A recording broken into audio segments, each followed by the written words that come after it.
Hey guys, I'm Courtney and this is Miche. We are both physiotherapists here at Vector Health and we both work within the women's health realm as well. So we thought we'd just jump on to the podcast today to have a bit of a chat to you about some different sort of stages of women's health and sort of when you might be able to come to a women's health physiotherapist.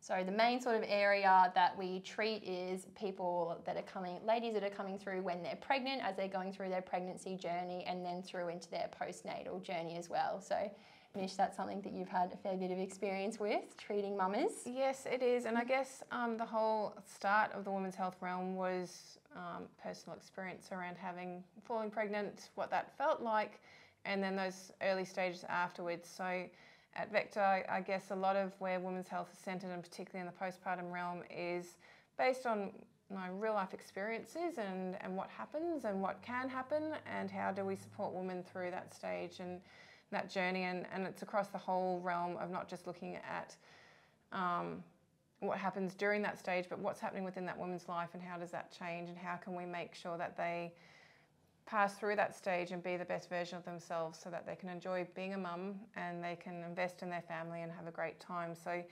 pregnancy and the postpartum period is a fascinating stage of women's health because so many changes happen. It's so unique. It only happens a couple of times in our lifetime, so we're really fortunate for some women to be able to go through that.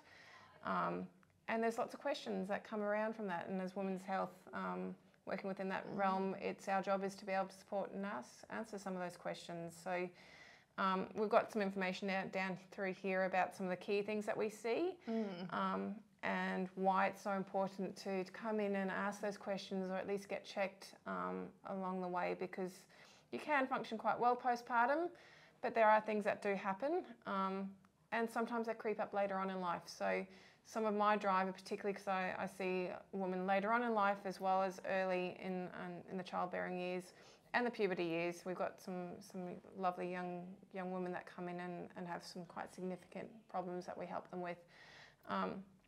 Is that if we miss the postpartum stage, then it can come back to bite later on in the perimenopausal to menopausal stages of life. And I'd much rather get in early and make some changes because we can make some significant changes in that stage and prevent further damage than by leaving it till a little bit later. It's not, the old age of it's normal to wet yourself if you cough and sneeze. That's an old wives' tale. That's absolutely not true. Like there's things that can be done that should be done that stop that from happening. There's obviously those outliers, and that's our job to determine that, but it's not society's expectation that, oh, well, you've had a child. Whoops, too bad, you have to change the way you live. Yeah, for sure.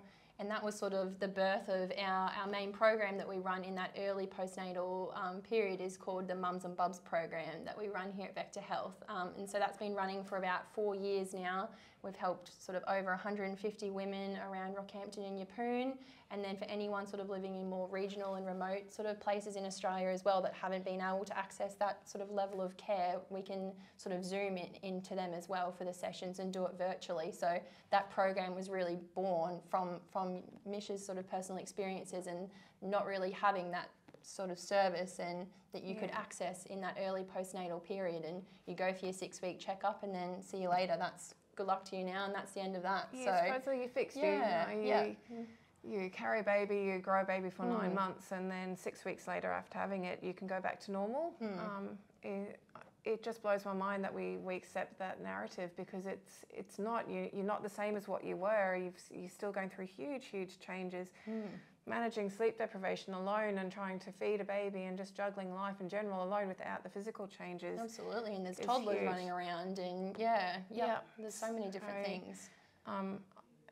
We see a lot of women, they have their 6-week checkup, try and go back to exercise, because exercise obviously helps with mood, makes you feel like a whole lot better.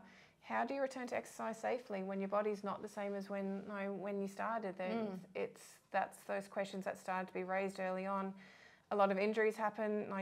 There's a lot of issues with continence, so whether it's urinary incontinence or fecal incontinence, prolapse symptomology, pelvic pain, hips being sore, backs being sore, upper, shoulders, neck, from carrying and breastfeeding, and you're in awkward positions for all the time, and And then you go back and you exercise and you go to a group fitness class and maybe it's not scaled back enough and you do hurt yourself, or life becomes a bit tricky because you've still got a little person to manage and wake up the next day. So yes, it's great to do a lower limb set and really smash your legs out, but I can guarantee struggling to try and get down to the floor to help carry babies and everything when you're really sore from exercise is not really ideally placed early on.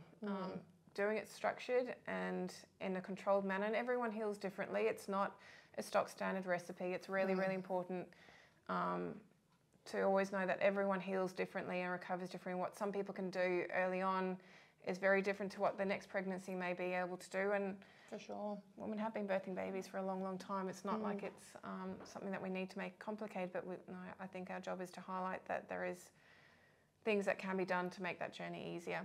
Definitely. I think that's why it's really important as well that our Mums and Bubs class is run by a physiotherapist, because as we're progressing through different sort of positions and movements and strengthening positions, we need to make sure that they're sort of maintaining the correct posture and engaging pelvic floor properly and all those types of things as well.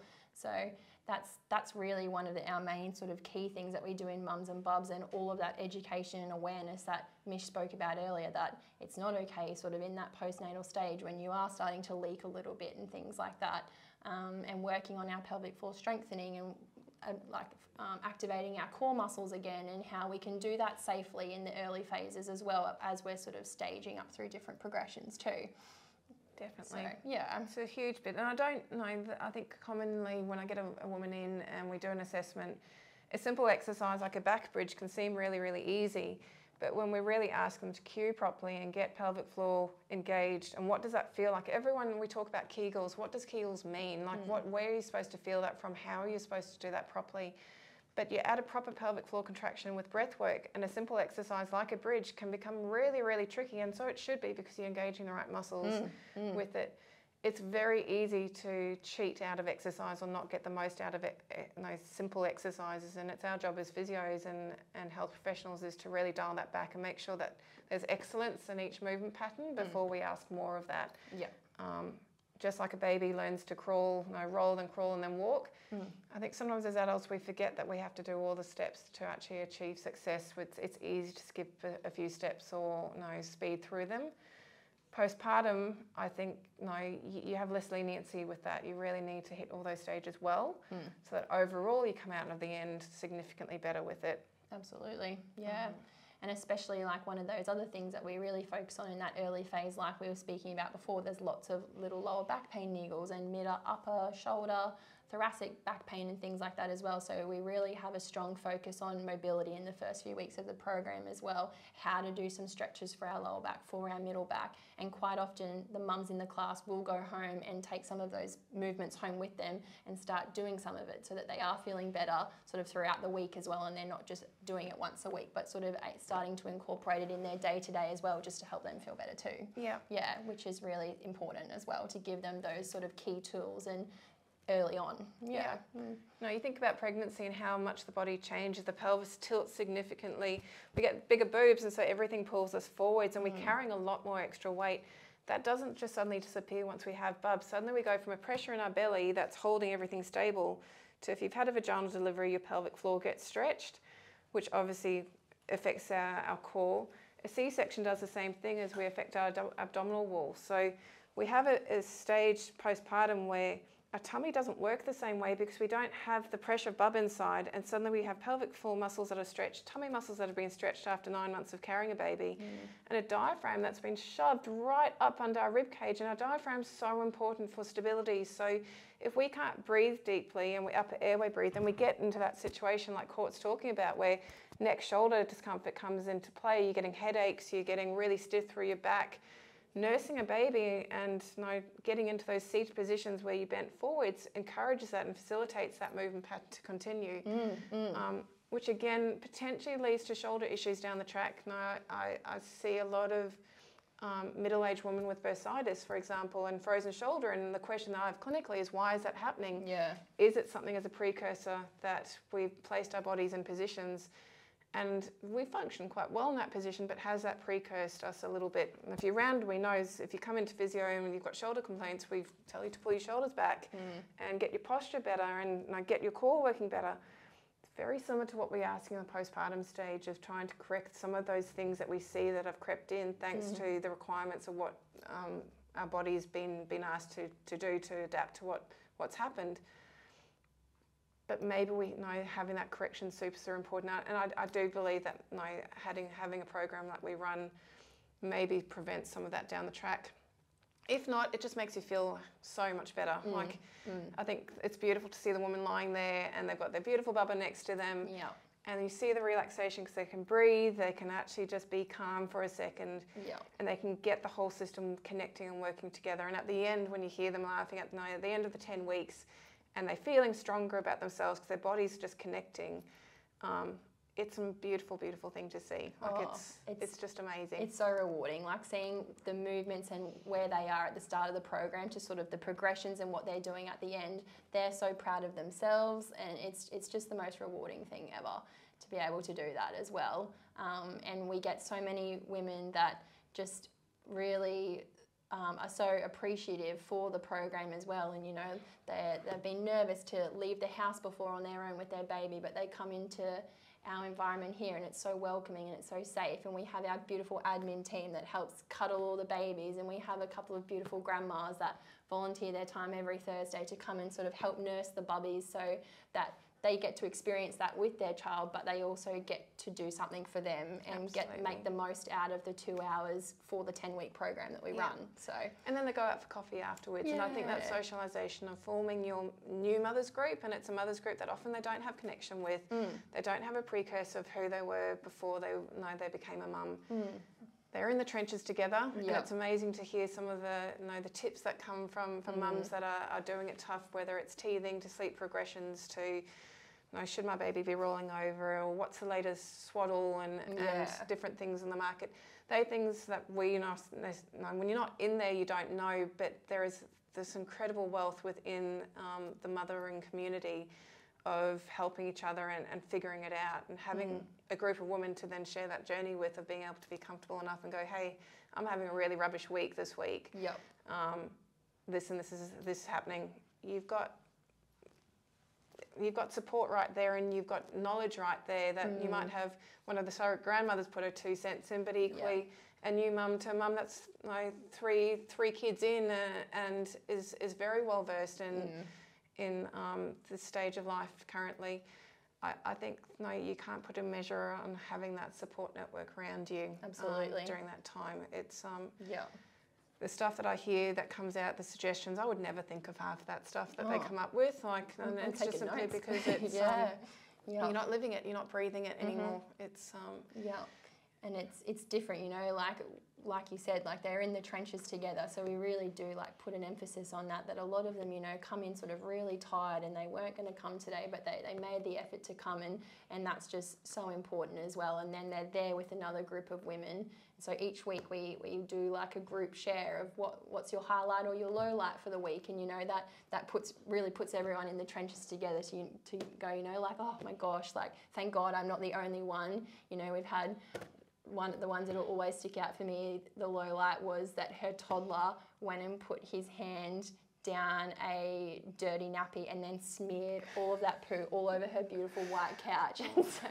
that was her low light for the week. And sometimes you just need to hear other people's low lights as well, just to know that you are not the only one. Oh, that would have been horrific. That poor mum.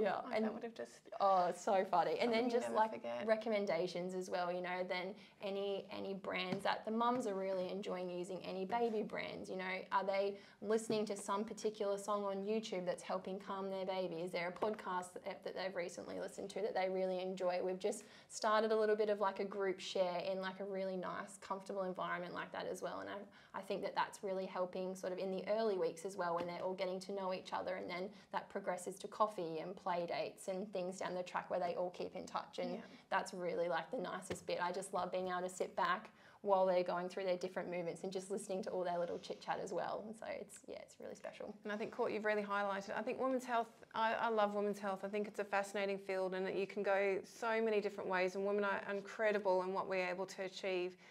But it's so much more than the physical aspect within women's health. It's really easy to treat a diagnosis or a complaint, but we are such complex human beings, and to be able to help and assist on multiple levels and be part of that journey, whatever it may be, if it's postpartum or early teens struggling with painful periods, and or whether it is incontinence or menopausal symptomology or dyspareunia, which is quite prevalent as well, which is pain during intercourse or pelvic pain. I think it's really, really important as clinicians to stay humble within that and really sort of look at the whole picture and support, because it makes our job so much more enjoyable, and there's nothing better than helping someone else. Absolutely. It's completely addictive. It's completely and utterly addictive, and so there's so much that we can talk about, I guess, as well from a physical aspect, and certainly I think we need to do another podcast and actually keep it a bit more clinical in its approach to things. And certainly keen to have a chat if anyone's got any ideas around what they'd like to talk about or questions, and that's obviously really, any question's a good question. Absolutely. We might do that on our socials, put a little question box up, and if you have sort of any specific women's health-based questions around teenage, adolescence, that early period phase, or going into motherhood, or going through menopausal, that whole sort of lifespan. If there's any questions, I guess if we can do some question boxes and get some specific questions in, we can do another potty with that and do some answers from that as well. Because there's so much. It is just... I could talk about mums. We can talk about mums and bubs all day long. So if there's any questions about that program as well, if you want to know anything else.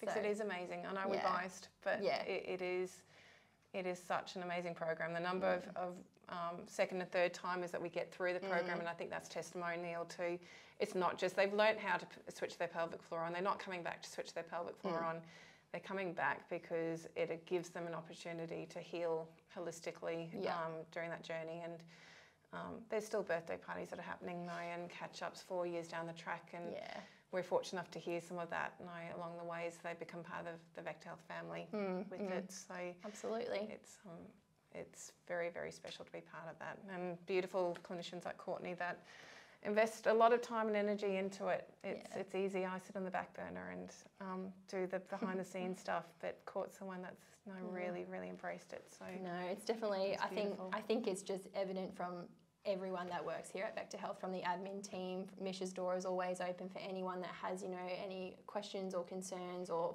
anyone, as a matter of fact, any of our clinicians here. It really goes across the board that this is a program that we're really proud of, and that we're really sort of proud to be able to offer as well. So we just do our best to help these mamas in a small part of their journey. We're very lucky to be a part of that as well for them. And we get baby cuddles, so there is a beautiful benefit. There is a benefit in multiple senses with that. So, for sure.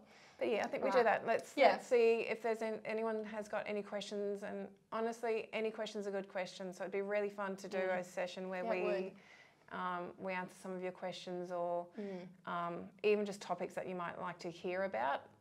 Everyone knows once I get talking, I can talk about lots and lots of things to do with women's health. We haven't even touched the hormones today. No, we did very well not to even go there yet. Normally there's lots of hormones. Love to talk about hormones. But equally very, very interesting as well. So we can do some questions around that too. But let's do that. Cool. All right. Very good. Thanks so much, guys. See ya.